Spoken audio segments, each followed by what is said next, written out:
Olá, bom dia, boa tarde ou boa noite, eu não sei que horário você está vendo esse vídeo. Aqui quem vos fala é o Elton Vale de novo, certo? Eu espero que nós estejamos todos bem nesse período de pandemia, ok? Bom, hoje o nosso assunto será renascimento, certo? Então, o que seria renascimento? Segundo Vicentino e Dórico, o próprio termo renascimento com o sentido de fazer as coisas renascer do mundo antigo, trazendo de volta o pensamento e as criações dos antigos gregos e romanos. Não foi criado por historiadores posteriores, mas durante esse movimento artístico-cultural, muitos apontam que o primeiro a registrar a palavra renascentista tenha sido o pintor George Vasari, certo? De 1511 a 1574. Bom, já diferentemente do que diz nosso querido Vicentino Dórico, vamos ver o que Sousa pontua a respeito do Renascimento. Para Sousa, o Renascimento foi um conjunto de mudanças que atingiu vários países e muitas áreas do conhecimento, como a filosofia, a religião, as ciências e a política. Na Europa, em cada lugar se desenvolveu de forma específica, assim como no caso do humanismo. O mais correto seria usar a palavra renascimentos, certo? E como se deu esse movimento na Europa? Vamos observar que após o movimento que ocorre lá no Oriente Médio, em Constantinopla, a invasão dos turcos em Constantinopla, muitos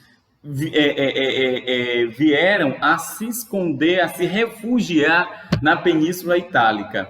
Ao chegarem na Península Itálica, o grande destaque dessa galera que veio de Constantinopla é que ela sabia ler e escrever. E trouxeram um intercâmbio comercial com isso, um intercâmbio cultural com isso, um intercâmbio científico, certo? Promovendo ainda mais o conhecimento, certo? E novas culturas. O rico comércio já existente na Península Itálica com o Oriente Médio garantiu que muitos desses burgueses que viviam naquela região tivessem enriquecidos. Com isso, as movimentadas cidades italianas foram propícias para o desenvolvimento do Renascimento ou renascimentos, certo? Se destacava os mecenas. E quem eram os mecenas? Famílias de nobres e religiosos que viviam naquela região. Grande destaque, vamos lembrar, é o próprio Cosimo de Médici, né? Um exemplo para nós, né? No mundo atual. Um rico banqueiro de Florença, considerado um dos grandes mecenas do Renascimento italiano. Ele financiava grandes obras, inclusive seu próprio autorretrato, certo? Feito por Jacopo de Pontormo, perdoe-me, ok? Essa obra está na Galeria de Ofícios de Florença, certo? Era comum os mecenas encomendarem obras que eles mesmos eram tratados como figuras inspiradas nos deuses, né? Deuses gregos. Por isso a influência grego-romana ela é muito forte, né? Nesse movimento chamado Renascimento, renascentista. Grande destaque para nosso querido amigo Leonardo da Vinci, pintor, arquiteto, descambou ali no campo da anatomia, da física e da biologia, certo? No campo cultural, esse cara foi um gigante. Vamos lembrar que Leonardo da Vinci é considerado um dos maiores gênios da humanidade. Sua grande obra no campo cultural é La Gioconda, ou Mona Lisa. Ele também pintou a obra Santa Ceia. Essa obra Mona Lisa, ou La Gioconda, está no Museu do Louvre, em Paris, desde 1797, ok? Esse cara de grande destaque, ele também criou uma das obras científicas gigantescas, certo? Chamado O Feto no Ventre. Ele desenha como seria um feto dentro do ventre, interessantíssimo. E essa obra está na coleção real na Inglaterra. Beleza, gente? Continuando, nós temos outros, né? Como Michelangelo, certo? Esse cara também foi outro gênio de destaque das artes. Como todos nós sabemos, as artes daquele período, elas eram muito fortes, certo? Elas eram destaque. Bom, concluindo sobre o Renascimento, nós temos o Renascimento científico. Claro, nós temos o Renascimento cultural, comercial e o científico.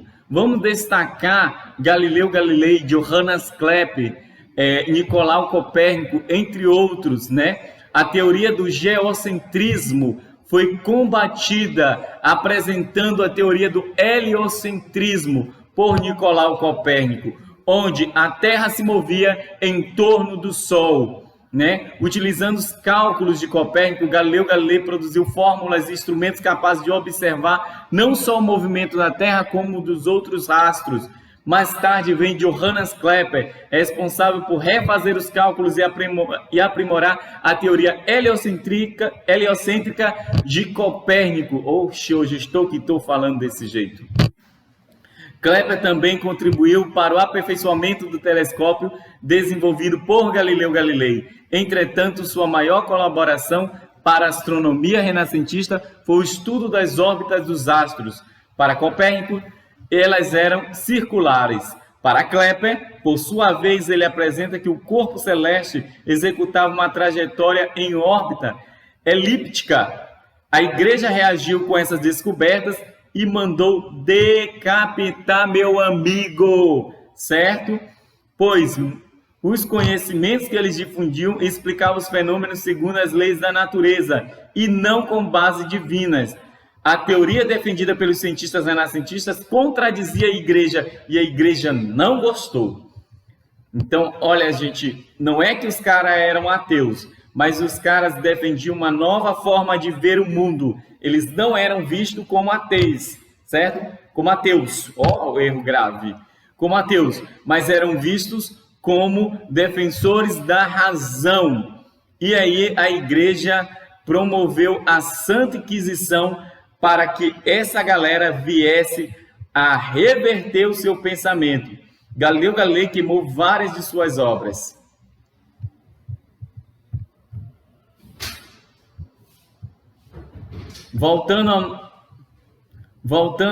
Novamente ao nosso destaque científico.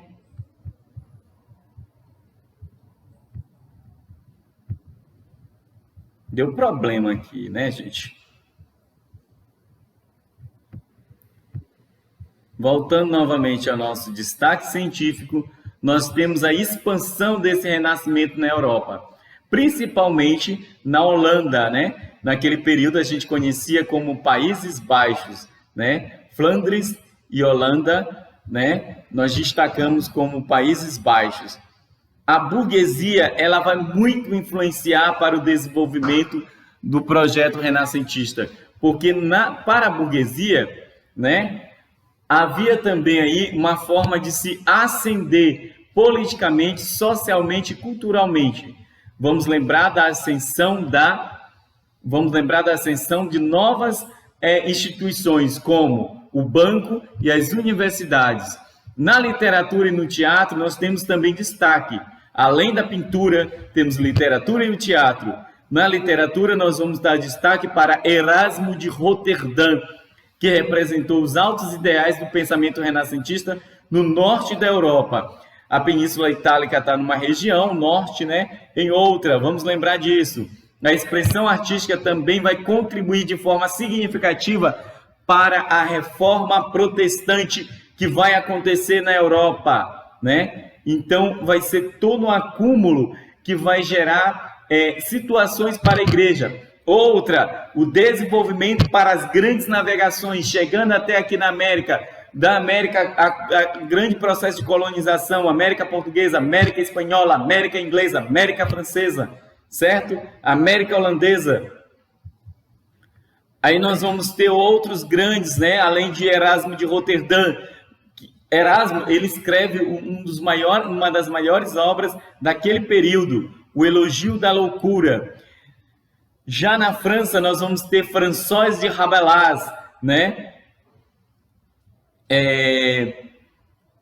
François de Rabelais, ele escreve Garganta e Pantagruel, certo? Rabelais, ele satiriza a igreja com essa obra, né? E a liberdade de pensamento medieval.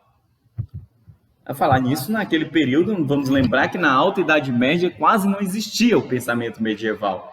Na Inglaterra, nós temos o grande destaque, William Shakespeare e Thomas More, né? Thomas More escreve o livro, a grande obra Utopia. E William Shakespeare é considerado os maiores teatrólogos de todos os tempos, né? Um dos grandes destaques é a obra Romeu e Julieta, certo?